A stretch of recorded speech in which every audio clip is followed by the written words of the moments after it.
I am a proud first-generation immigrant from Nigeria, so shout out to all the first gens in the room. Wow, there's a lot of us. Good. So, but can I be real with you guys? This is a safe space, right? I'm not gonna lie, I wasn't always this proud. So when I was growing up, being African, it wasn't cool yet. Back when I was growing up, being African got you made fun of. And I remember I just wanted to be normal. I wanted a normal last name that didn't get butchered during roll call. And I remember before parent-teacher conferences, I would call my parents and I would beg them. I would say, Mommy and Daddy, please don't wear anything too African. Yeah. And speaking of my parents, they're actually here with me today. So Mommy and Daddy, stand up.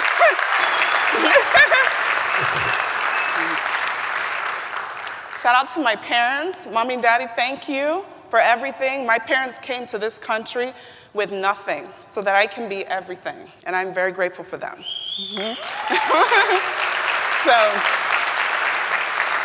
Yes. And when we were getting ready for this event, I called my parents. You know what I told them? I said, Mommy and Daddy, wear something African. Okay, so last year, I was one of just 200 business owners that was invited to Capitol Hill by Meta to speak with members of Congress about policies affecting small business owners. It was an election year. So I asked the organizer, I wanted to know, how did I get selected? And I'll never forget what she told me.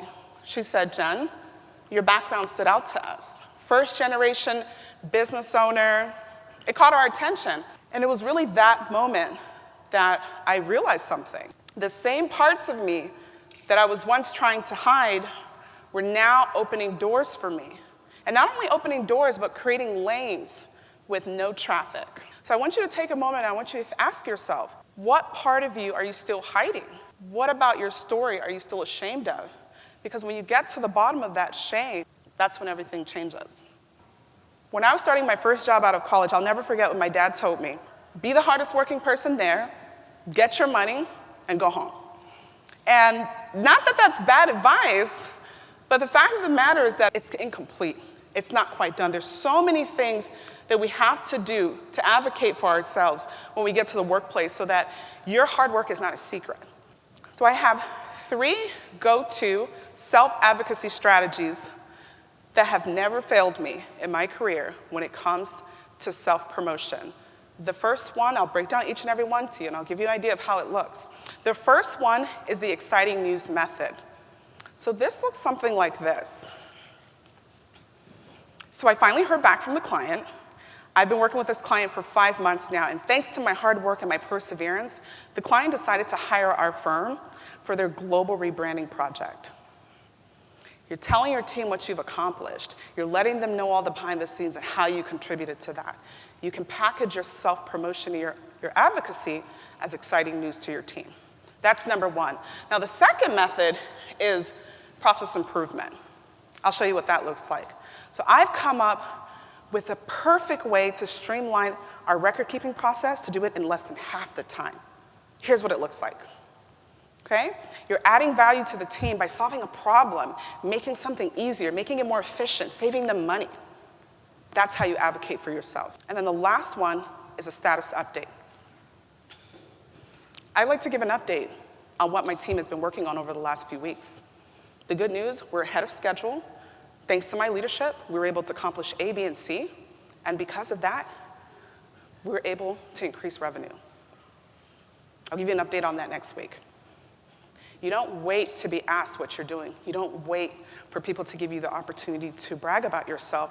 You take that and you package it as exciting news, as process improvement, or as a status update. The most important thing is that your hard work will not speak for itself. You have to speak for it.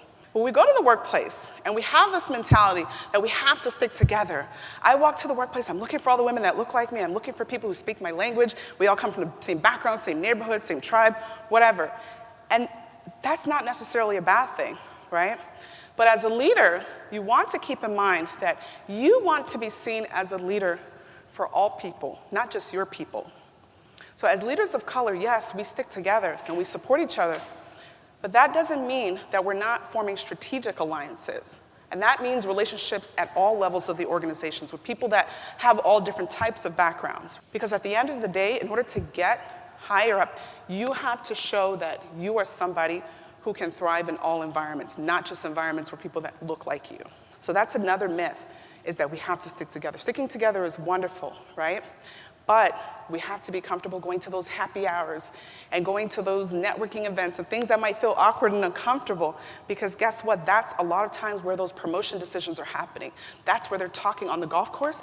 That's where they're talking about who's gonna be promoted next. That's where they're coming up with who's gonna be our next leader when this person retires. And if you're not there, then you're not getting thought of. So stick together, support each other, but also we have to be showing up in spaces where decisions are happening. And oftentimes that visibility happens after hours.